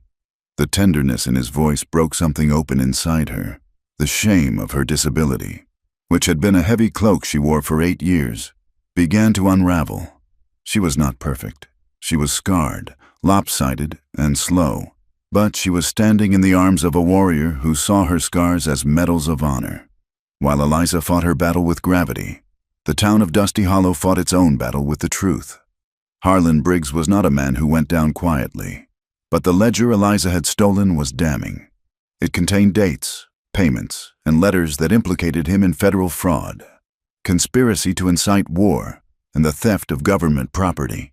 Captain Reynolds, looking to salvage his own career and conscience, had Briggs shackled and placed in a wagon bound for the federal court in Austin. The mighty Baron of Dusty Hollow was dragged out of his mansion in cuffs, shouting threats that no one listened to anymore. The news spread like wildfire. The Comanche raids had been a lie. The fear that had gripped the town had been manufactured for profit. The town split down the middle. One faction, mostly the wealthy merchants and the church elders, hated Eliza. To them, she was a traitor. She was the woman who had sided with the savages against her own kind, who had humiliated a prominent white man, who had ruined the railroad deal that would have made them all rich. They called her Indian lover and spat on the ground when her name was mentioned. The other faction, the poor farmers, the ranch hands who had been tired of Briggs's tyranny, and the soldiers saw things differently. They saw a woman who had stopped a massacre, but Eliza saw none of this. She stayed in the tent by the river, protected by Wolf Shadow's presence, until Thomas Avery came. He arrived at twilight, riding a nondescript horse, wearing a hat pulled low to obscure his face. He did not come to the main entrance of the tent, but waited by the riverbank where Eliza sat soaking her swollen feet in the cold water. "Eliza," he said softly. Eliza turned. Thomas looked diminished. Without Briggs's shadow to stand in, he seemed smaller, his handsome face marred by anxiety.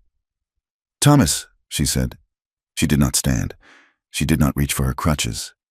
"I heard you were walking," he said, looking at the crutches lying on the grass.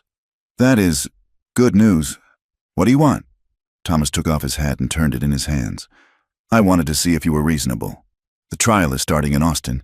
If you testify, if you tell them about the dinner, about what father, about what Mr. Briggs said, it will destroy everything. The company, the ranch, my inheritance. The truth destroys only lies. Thomas." He stepped closer, his voice taking on a pleading, conspiratorial tone. "Listen to me, Eliza. You cannot come back to town. You know that. They hate you. You are a pariah. No decent man will look at you now. A cripple who ran off with a Comanche. You are ruined." Eliza looked at the water flowing over her scarred feet. "I suppose I am. But I can help," Thomas said quickly. "I still care for you, Eliza. I do. I have a small property in the North County. A cottage. It is secluded. You could live there. I would pay for a nurse. I would visit you. You would be comfortable, safe. No one would have to know." Eliza looked up at him, realizing slowly what he was offering. He was offering to make her his mistress, his kept woman, hidden away like a shameful secret, living on his charity, while he likely married some pristine, whole debutante in town. He thought he was being generous.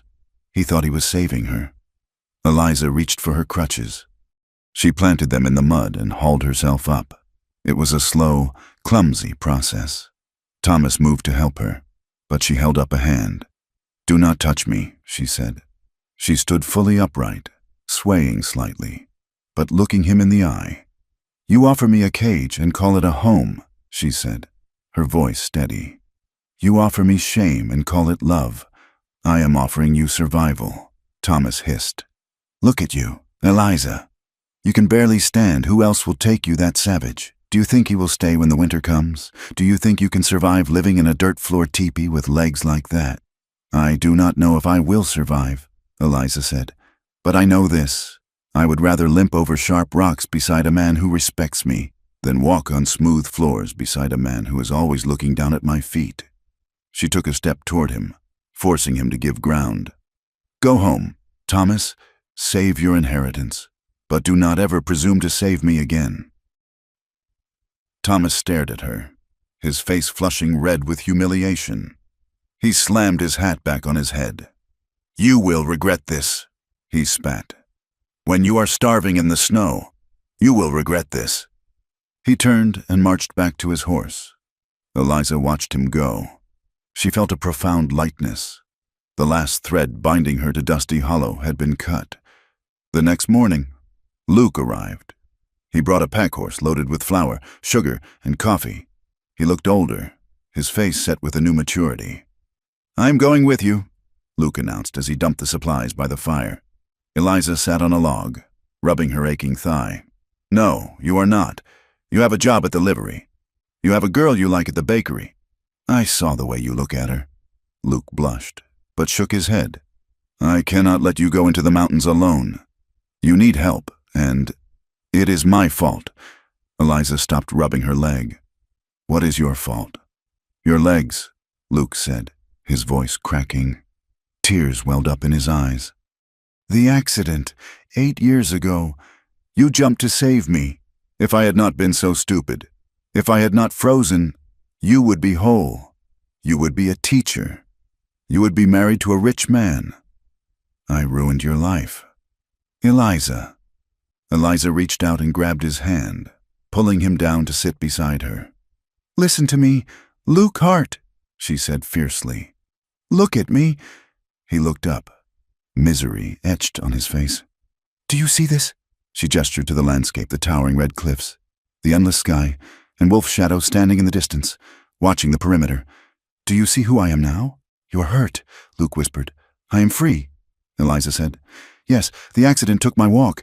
It took my easy life, but it also took me here. If I had not fallen, I would have stayed in Pennsylvania. I would have married a boring clerk.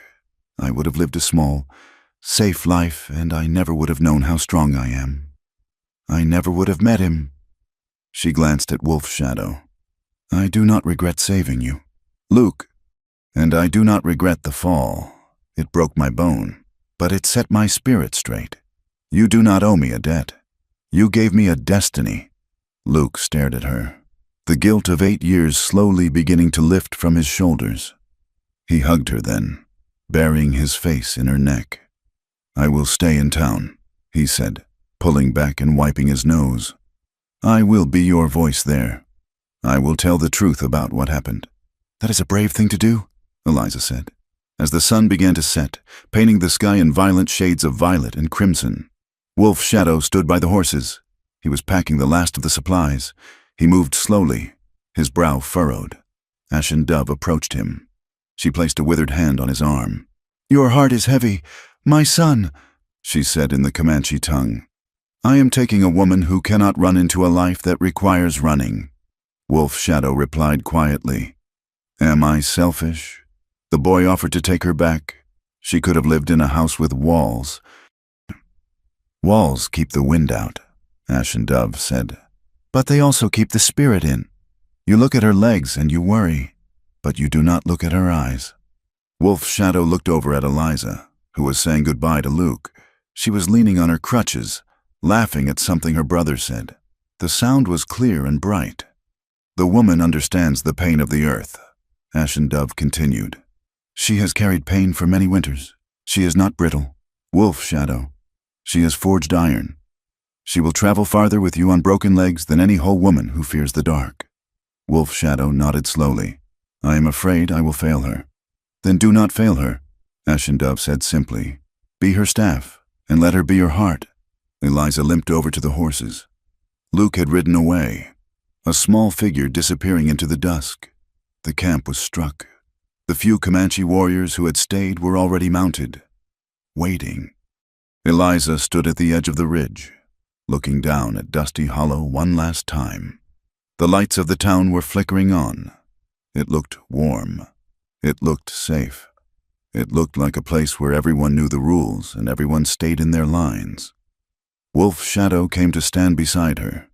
He brought her horse a gentle, sturdy mare with a special saddle he had modified with a deeper seat and straps to secure her legs. He did not help her up immediately. He stood beside her, looking down at the town. "The snow will come in 2 moons, he said. "The winters are hard. There is no doctor. There is no silk." "I have had enough silk," Eliza said. "They will hunt us, sometimes," he warned. "We will always be watching the horizon. It is not a peaceful life." "I have had peace," Eliza said.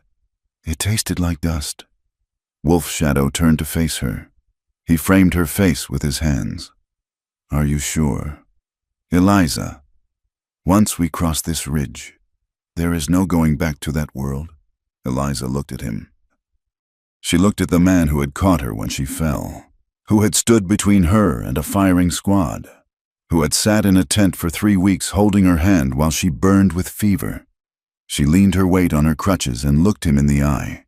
"I am tired of asking permission to exist," she said. "I am tired of apologizing for the space I take up. I choose the wind, Wolf Shadow. I choose the rocks, and I choose you." He smiled, then a rare, brilliant smile that transformed his face. He leaned down and kissed her, deep and slow, sealing the covenant between them. "Then let us go," he whispered against her lips.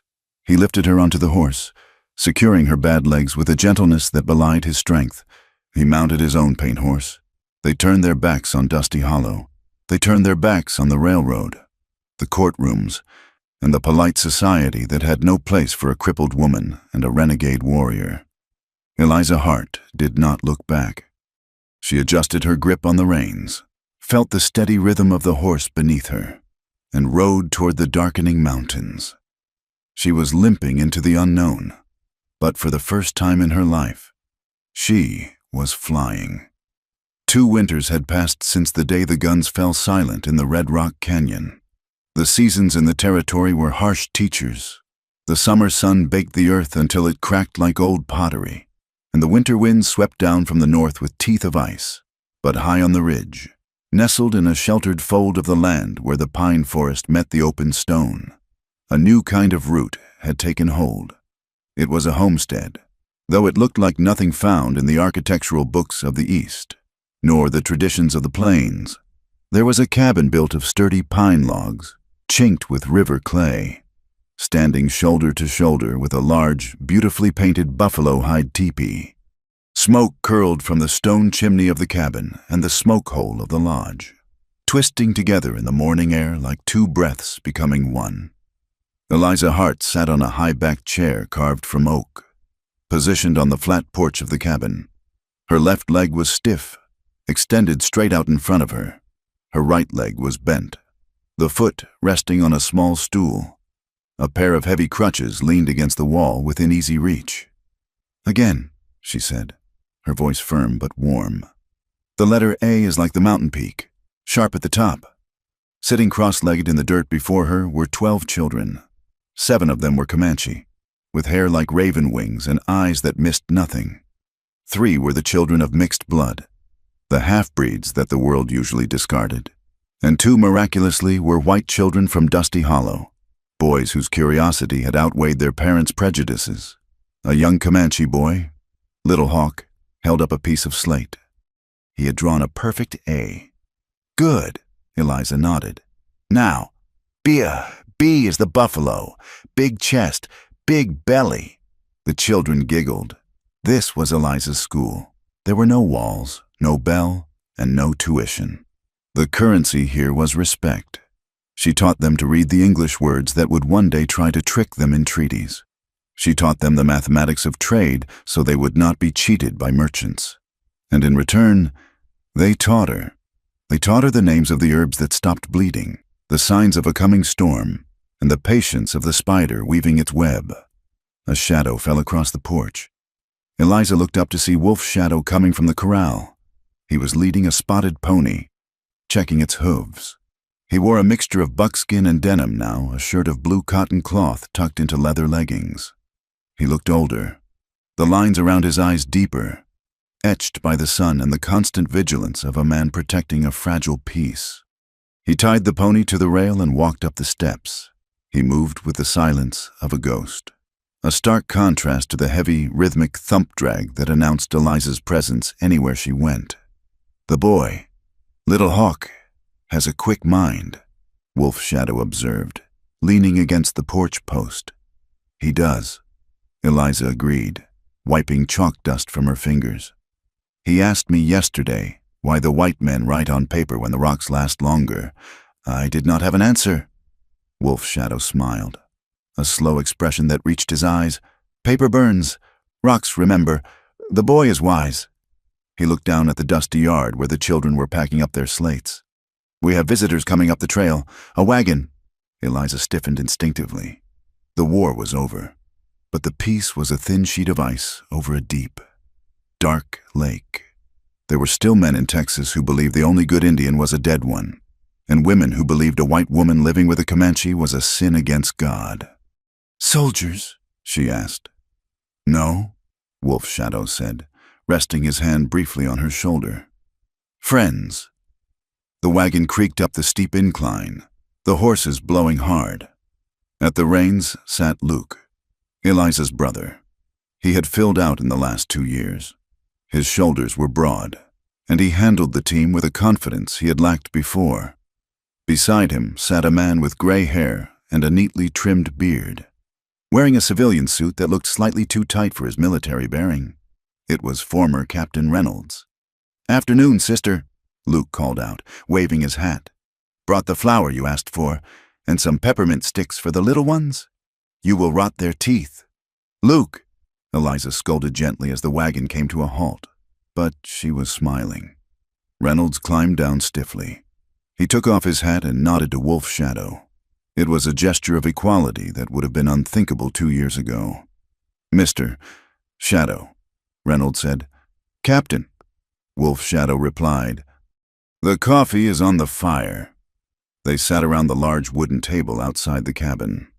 It was a strange gathering, a crippled seamstress, a Comanche warrior, a retired Union officer, and a livery boy.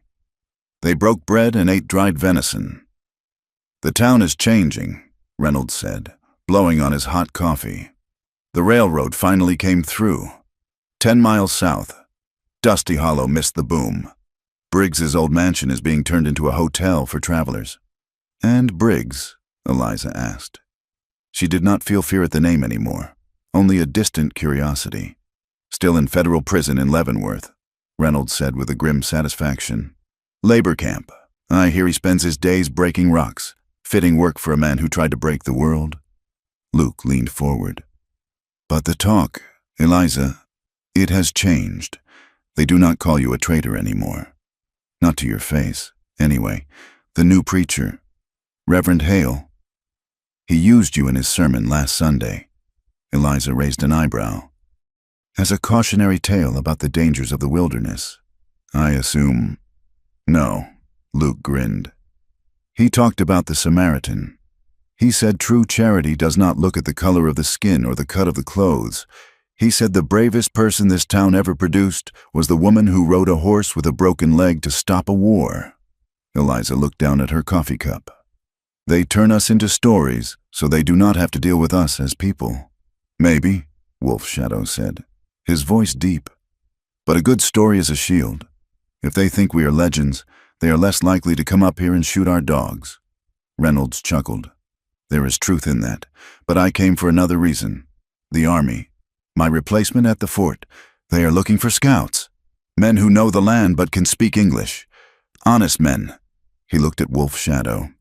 "They pay in gold, and they offer federal protection for the families of the scouts." The offer hung in the air. It was a path to legitimacy, a way to be accepted. Wolf Shadow looked at the distant horizon, then at Eliza's crutches leaning against the table. "I am done with the Army's wars," Wolf Shadow said quietly. "I have a different duty now. I guard this ridge, I guard the school. My war is keeping the peace in this one small circle." Reynolds nodded, not offended. "I told them you would say that, but I had to ask." When the visitors left, leaving behind sacks of flour, salt, and news from the outside world, the sun was beginning to dip below the peaks. The light turned the red rocks into pillars of fire. That evening, the air grew cold. Eliza and Wolf Shadow sat on the porch. The children had returned to the teepee or their own families in the hidden valley below. It was just the two of them. Eliza rubbed her left thigh. The damp air made the scar tissue ache with a dull, grinding toothache pain. She tried to hide it, but Wolf Shadow knew her better than she knew herself. He stood up from his chair and knelt before her. He did not ask permission. He lifted her left leg and placed it gently in his lap. His large, warm hands began to work the muscle, finding the knots of tension and kneading them out with a practiced, rhythmic pressure. "You stood too long today," he murmured. The children were restless. Eliza sighed, leaning her head back against the chair and closing her eyes. The relief was instantaneous. "Little Hawk tried to climb the roof. He has a warrior spirit." "He has a monkey spirit," Eliza corrected. "I had to threaten him with the cane." Wolf Shadow chuckled low in his throat. He looked up at her, his dark eyes crinkling at the corners. "You are a terrifying woman, Eliza Hart. I have faced grizzly bears that were less strict than you." "Someone has to teach them manners," she said, opening one eye to look at him. "Or they will grow up to be wild things like you." "And would that be so terrible?" He slid his hand down to her ankle, his touch becoming slower, more deliberate. It was a touch of intimacy that went beyond simple caretaking. It was the touch of a man who knew every scar, every broken bone, every jagged edge of her, and loved them not in spite of the damage, but because of the story they told. "No," Eliza whispered, her voice softening. "It would not be terrible at all." He leaned forward and kissed the scar on her knee. It was a gesture of worship. "You are beautiful," he said. "I am a wreck," she replied, but there was no bite in the words. "You are the strongest thing on this mountain." They sat there as the stars began to poke through the indigo canvas of the sky. They were two outcasts, a woman broken by gravity, and a man broken by history, who had built a fortress out of their shattered pieces. Down in Dusty Hollow, the saloon was busy. The piano player was hammering out a jaunty tune, and the air was thick with smoke and the smell of cheap whiskey. At a corner table, an old man with a face like a dried apple sat nursing a beer. It was Barnaby, the mail carrier who rode the high passes. A group of Greenhorn's new settlers from the east were listening to him, their eyes wide. "I saw them," Barnaby said, his voice raspy. "Just last week, up on the Devil's Ridge." "Saw who?" a young man asked. "The limping lady in the shadow," Barnaby whispered. "I was coming down the switchback, and the moon was full. I saw a fire burning on the edge of the cliff, and there they were." He took a sip of beer for dramatic effect. "They were dancing. No music. Mind you, just the wind. The man, he is big, moves like a panther, and the woman, she has got a hitch in her step that you can see from a mile away. Drag and step, drag and step. Dancing," the young man scoffed. "With a bad leg." "That is just it." Barnaby leaned in. "She wasn't trying to hide it. She was leaning on him, and he was moving with her, like he was the other half of her bone. They were swaying there on the edge of the world. They didn't look like white folk. They didn't look like Indians. They looked like, well, like they belonged to a tribe of two." The table went silent. "Some say she is a witch," a woman muttered. "Bewitch the savage." "Nay," Barnaby shook his head. "I have seen witches. That wasn't magic. That was something rarer. That was a woman who walked through fire and found the only man who wouldn't let her burn. High on the ridge, Eliza woke before the dawn. It was a habit from her days at the boarding house, a need to steal the quiet moments before the demands of the day began. She maneuvered herself out of the bed she shared with Wolf Shadow. He stirred but did not wake, one arm thrown out across the space where she had been. She reached for her crutches. Thump, swing, step. She moved through the cabin and out onto the porch. The air was cold and pure. The sky to the east was beginning to bleed from gray to pearl to a soft, tender pink. She walked slowly, painfully, deliberately to the edge of the cliff. Below her, the valley was still swallowed in purple shadow. Above her, the sky was opening up. She looked down at her legs. The right one, short and twisted. The left one, scarred and stiff. They were ugly by any conventional standard. They were the legs of a broken doll, but they had carried her here. She remembered Thomas Avery's voice, "Walk beautifully. Be an ornament."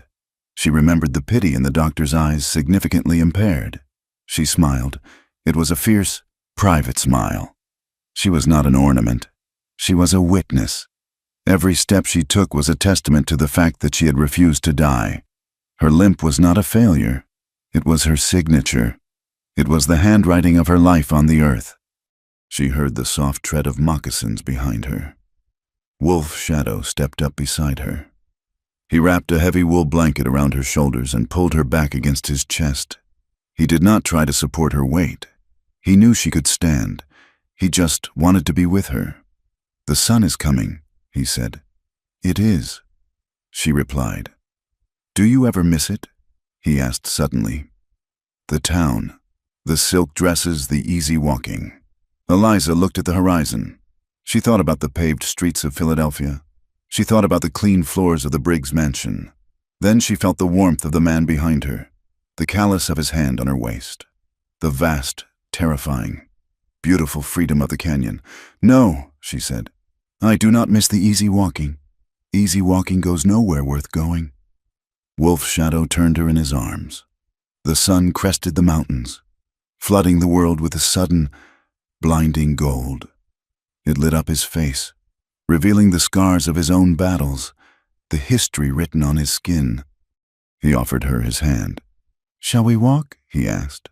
Eliza looked at his hand. Then she looked at the path leading down to the schoolhouse. It was rocky. It was uneven. It would hurt. She placed her hand in his. "We shall," she said. They turned toward the sun. They did not run. They did not rush. They moved with a rhythm that was entirely their own, a step, a drag, a pause, a step, a syncopated dance of survival and grace. They say in the West that speed is life. They say that the slow are left behind for the vultures. But the legend of the Red Rock Canyon tells a different story.